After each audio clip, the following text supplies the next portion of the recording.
سلام بچه‌ها، امیدوارم که حال دلتون خوب باشه. امروز اومدم با یه ویدیوی متفاوت با ویدیوهایی که همیشه میذارم. امروز میخوام راجع به دوربین صحبت کنم که همین الان خریدم. جعبش رسیده، زوم رسیده، تا الان ثبت کردم که بتونم براتون یه ویدیو بگیرم راجع بهش. داستان از این قراره که بچه‌ها من به دلایل خیلی زیادی نیاز داشتم که دوربین داشته باشم. دلایل جلوتر بررسی می‌کنیم. گشتم فهمیدم یه دوربینی هستش که الان خیلی ترنده، همه میخرن و هرچی ویدیو مقایسه دیدم به نظرم این دوربین برای استفاده که من دارم خیلی خوبه. همه بهش میگن بهترین دوربین ولاگینگ دنیا در حال حاضر. بریم ببینیم چه جور دوربینیه. اولا اسم این دوربین هستش اوزمو پاکت 3.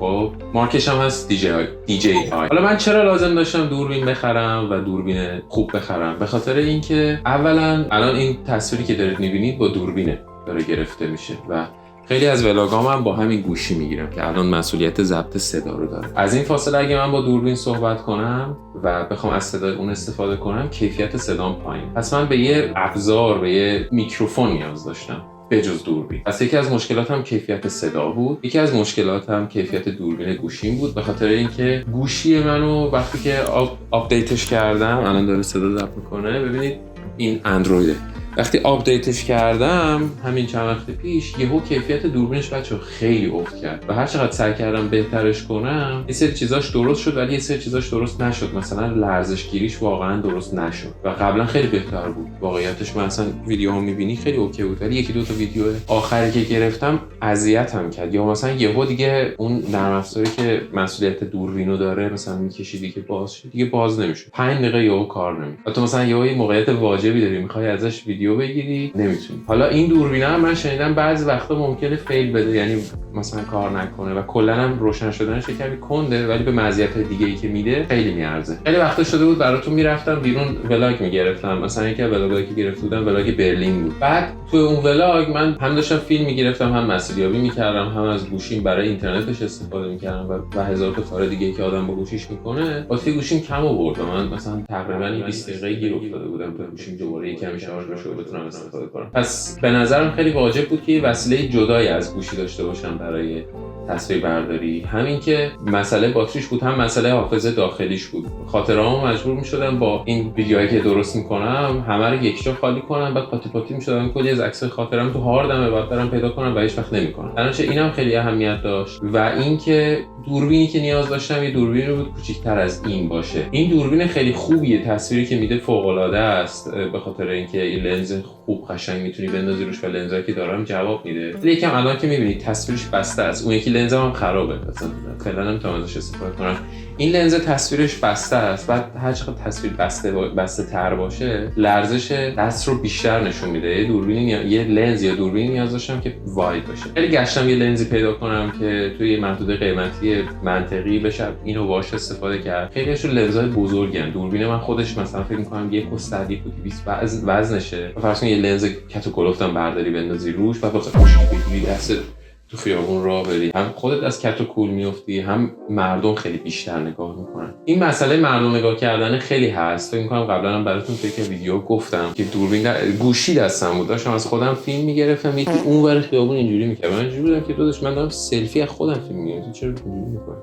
بعد دوربین اینجاست، من بالا از ام گرفتم که هر کسی که میبینه بفهمه من دارم و خودم فیلم میگیرم نه از بقیه. هر چقدر وسیلت بزرگتر باشه خب قاعدتا توجه بیشتری هم جلب میکنه. دوربین این گره حالا میبینید بازش میکنم میبینید. همزمان دوربینی گرفتم با کیتی گرفتم که یه دونه میکروفون وایرلس هم داره. میکروفون وایرلس رو من میتونم وصل کنم به گوشیم و دیگه صدای با کیفیت داشته باشم. روی همین دوربینم میشه ازش استفاده کرد، با خود گوشی هم میشه ازش استفاده کرد. میکروفون خوبی داره کنارش و این یه مزیته و همش با هم توی یکی تو خیلی چیز خوبیه. و دوربینه بچه‌ها خیلی کوچیک و سبکه و الان بازش میکنیم با هم دیگه نگاش میکنیم. قیمتش برای من در اومد 650 یورو که با پس‌انداز تونستم به دست بیارم این پولو، یعنی آروم آروم گذاشتم کنار تا بتونم بگیرمش. یه دونه مموری براش گرفتم اون شد 30 یورو، یه دونه محافظ روی دوربینش و محافظ روی صفحه نمایشش رو گرفتم که شد 6 یورو. البته کیتش چند تاییه اگه اشتباه نکنم، حالا بهتون نشون میدم کیتش. ولی داستان داشتم هم برای خریدش هم برای اینکه برسه به دستم. چرا؟ اولا که من چند وقت پیش همینجوری یه روزی که دوربین گوشیم رفته بود خیلی تو مخم، رفتم نگاه کردم آره این دوربینه مثلا قیمتش اینجوریه و اینا. دیدم که اوکی باش. بعد شب مثلا یه بار قبل خوابم دوباره نگاه کردم ببینم چند بود دقیقاً. بعد دیدم خب اوکی.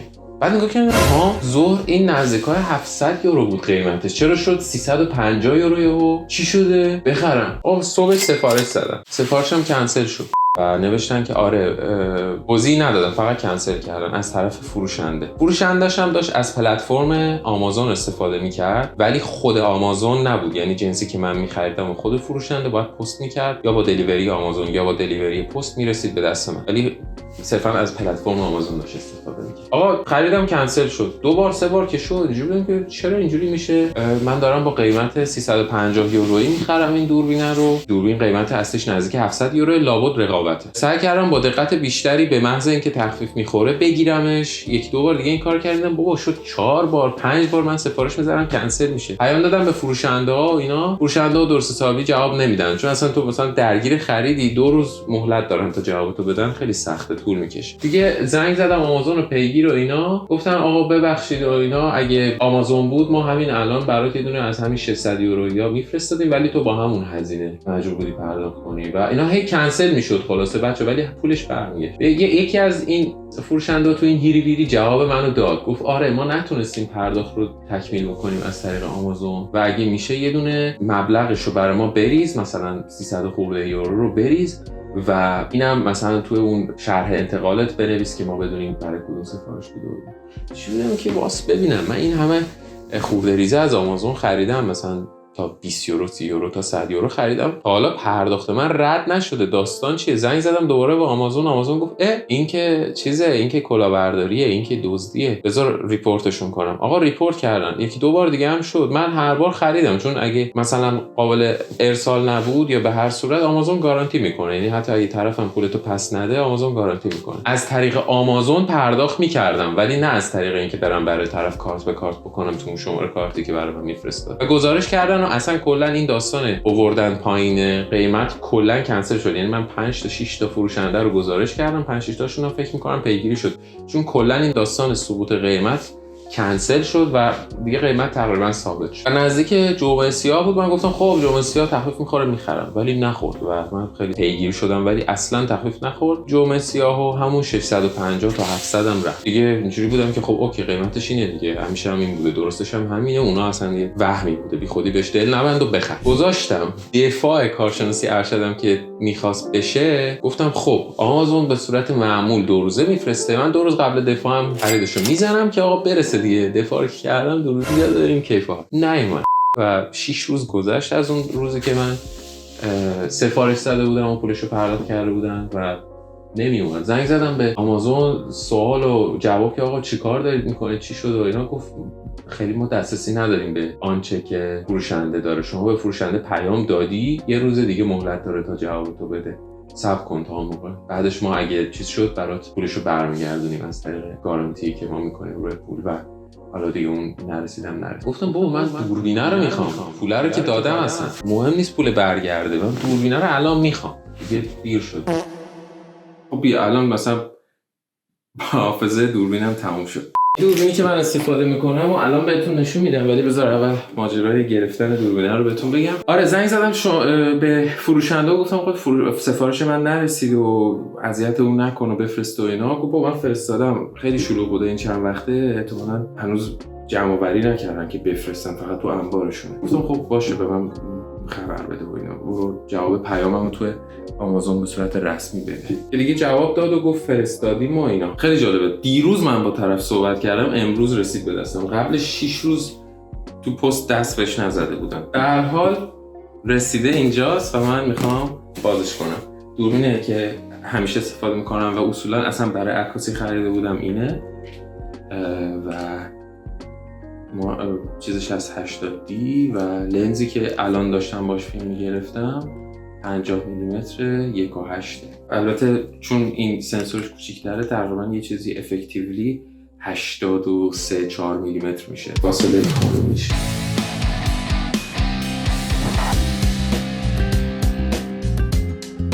اینه بچه ها. داخل جعبش یه دونه لنز اولترا واید داره، یعنی خودش تقریبا وایده، هم که اضافه میکنی یه کمی دیگه واید ترش میکنه. یه دونه میکروفون وایرلس داره، یه دونه باتری اضافه داره که وصل میشه به اینجا.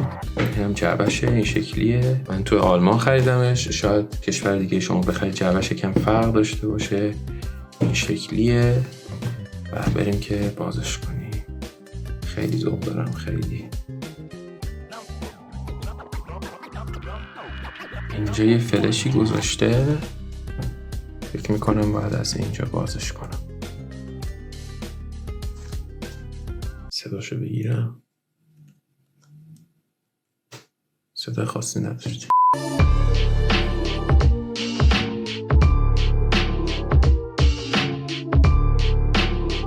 کریئتور کامبو، همین کامبینیشنیه که داخلش میکروفون و دستگیر و اینا داره، اشاره به اوناست. اینم خودشه. این که برچسب دیجی های دفترچه تلفن گذاشتن، چرا اینا جلوش خالیه؟ اینم هستش DJI Recommended Video Editing App.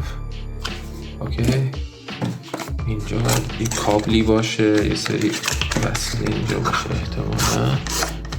آهو، این چیزشه بچه ها، این کیسشه در واقع. وقتی که میخوای استفاده نکنی میذاری تو اینجوری تو مثلا جیب و اینا که میذاری خراب نمیشه. خب نگاه کن، حالا بهتون نشون میدم. باید این رو نگاه کنم که بعدا ازش استفاده کنم.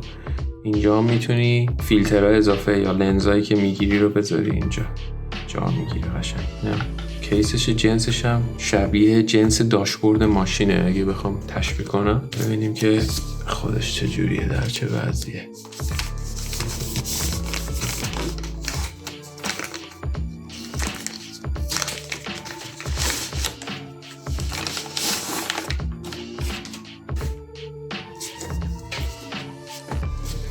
کیفش هم کیف چرمی خوب به نظر میاد. زیپش هم زیپ خوبی به نظر میاد واقعا. خب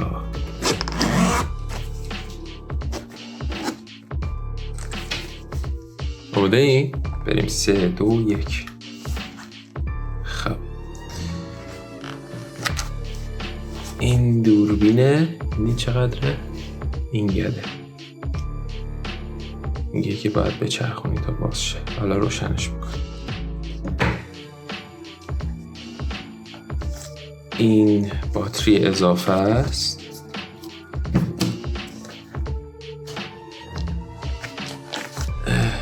این تقریبا تو ریویو هم میگن این یه چیز بلا استفاده ایه، برای اینه که صرفا این پیچ رو داشته باشی و بتونی ازش استفاده کنی.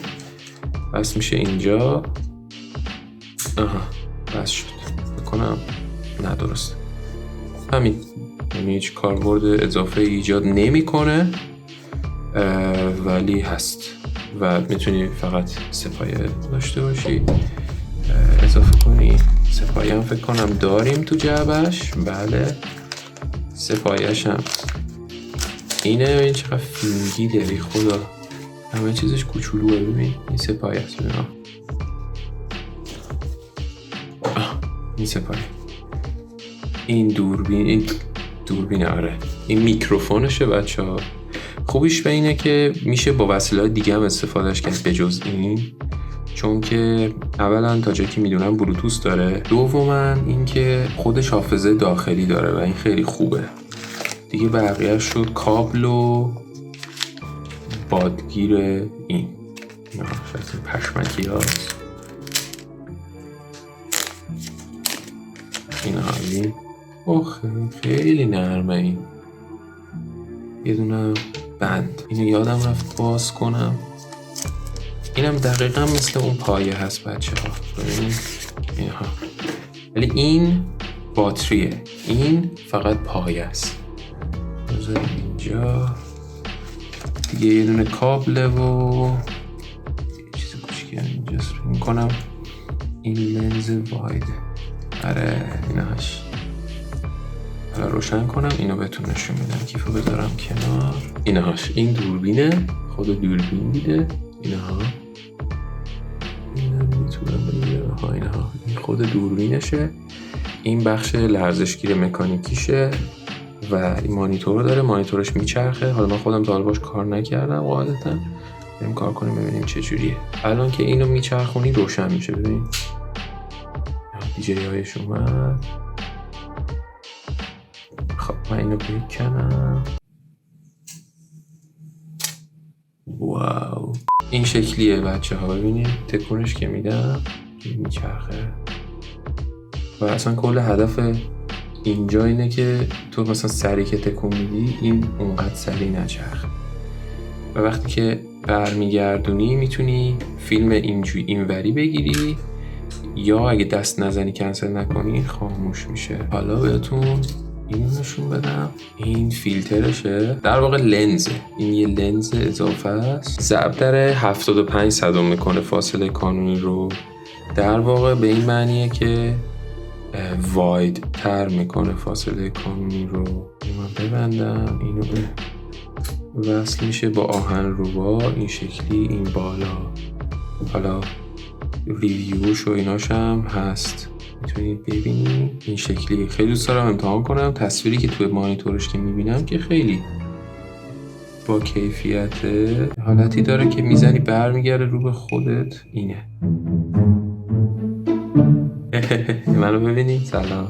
و استیکار یه دونه گرفتم به جز اون و این محافظ صفحه‌ای که گرفتم که بهتون گفتم وصل میکنم اینجا و روی این که خط و خش زیاد نیفته. اینا ها ببین این حالتیه که میتونید عمودی باهاش فیلم بگیرید.